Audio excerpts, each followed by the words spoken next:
Tarapur MIDC में बड़ा पर्यावरणीय सवाल, क्या बारिश की आड़ में खुले नालों में छोड़ा जा रहा है केमिकल? प्रशासन और MPCB की भूमिका पर उठे गंभीर सवाल। नमस्कार, आप देख रहे हैं महाराष्ट्र तक टीवी न्यूज। पालघर जिले के तारापुर MIDC से एक ऐसा मामला सामने आया है जिसने पर्यावरण सुरक्षा और प्रशासनिक निगरानी पर गंभीर सवाल खड़े कर दिए हैं। आरोप है कि Sadekar enviro engineers private limited द्वारा बारिश के दौरान कथित रूप से केमिकल युक्त पानी खुले नालों में छोड़ा जा रहा है, जबकि नियमों के अनुसार इस पानी को CTEP common influential treatment plant में भेजा जाना चाहिए। यदि ये आरोप सही पाए जाते हैं तो ये पर्यावरणीय नियमों का गंभीर उल्लंघन हो सकता है। चलिए सीधे चलते हैं हमारे संवाददाता के पास। तारापुर MIDC स्थित Sadekar enviro engineers private limited पर गंभीर आरोप लगाए जा रहे हैं। स्थानीय लोगों का कहना है कि बारिश के दौरान कथित रूप से केमिकल युक्त पानी खुले नालों में छोड़ा जा रहा है। बताया जा रहा है कि इस यूनिट में हाई COD केमिकल ऑक्सीजन डिमांड वाले औद्योगिक अपशिष्ट जल का ट्रीटमेंट किया जाता है।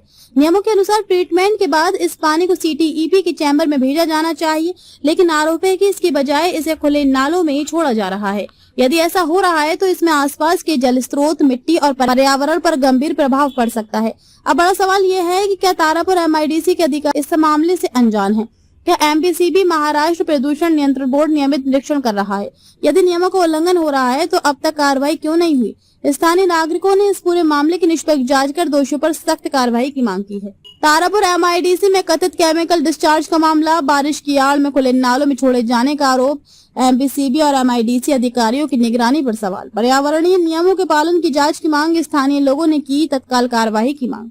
आगे की जानकारी के लिए हम सीधे चलते हैं ग्राउंड पर MIDC में और जानकारी प्राप्त करते हैं समाज सेवक श्री अमोल गज से, जो MIDC बोईसर में ग्राउंड जीरो पर मौजूद हैं। जानने की कोशिश करते हैं उनका इस विषय में क्या कहना है। महाराष्ट्र तक TV news, Tarapur MIDC Palghar. नमस्कार मित्रांनो, मी अमोल गर्जे तारापूर MIDC मध्ये तुम्ही बघू शकता माझ्या मागे पावसाळे गटारीमध्ये थेट केमिकलचं पाणी हे या ठिकाणी टाकलं जाते। पावसाचा फायदा घेत कॅमेरामॅन पुढे या, हे बघताय तुम्ही हिरव्या रंगाचं पूर्णपणे केमिकलचं पाणी हे गटारीमध्ये सोडलं जाते। इकडे पुढे ह्या पूर्ण प्लॉट मध्ये ग्रीन कलरचं पाणी आहे आणि तुम्ही मागे बघू शकताय 1 नंबर गेट। आणि हे बघताय आता कॅमेरामॅन या साईडने या,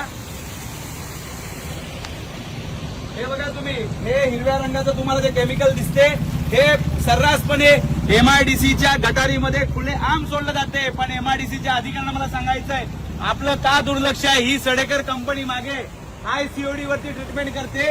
तुम्ही बघताय मागेच या कंपनीचा बोर्ड देखील आहे। मला एकच गोष्ट सांगायची आहे MPCBच्या प्रशासनाला की सर्रासपणे हे केमिकलचं पाणी सोडलं जाते। हेच पाणी पुढे गटारीत जाते, पुढे जाऊन हे खाडीला पण जाते। मला सांगा, भोंगळ कारभार तारापूर MIDC मध्ये सुरू आहे। ह्याच्याकडे तिकडे तो डिस्चार्जचा पाईप तुम्ही बघू शकता व्हाईट कलरचा, तो असताना देखील या ठिकाणी याच्यामध्ये टाकायची काय गरज आहे? कॅमेरामॅन पुढे या, याच्यामध्ये टाकायची काही गरज नसताना देखील खुले आम MIDCच्या गटारीमध्ये काय म्हणे तर पावसाचं पाणी टाकायची गटार असते, त्या गटारीमध्ये केमिकलचं पाणी हे सोडलं जाते। तुम्ही बघू शकताय त्या ठिकाणी ह्या कंपनीचा सूचना फलक आहे, नेम बोर्ड आहे, Sadekar enviro engineering private limited display board तुम्ही बघू शकताय। मागच्या खूप दिवसापासून आम्ही त्या कंपनीवरती वॉच ठेवून होतो। कॅमेरामॅन ते झूम करून दाखवा।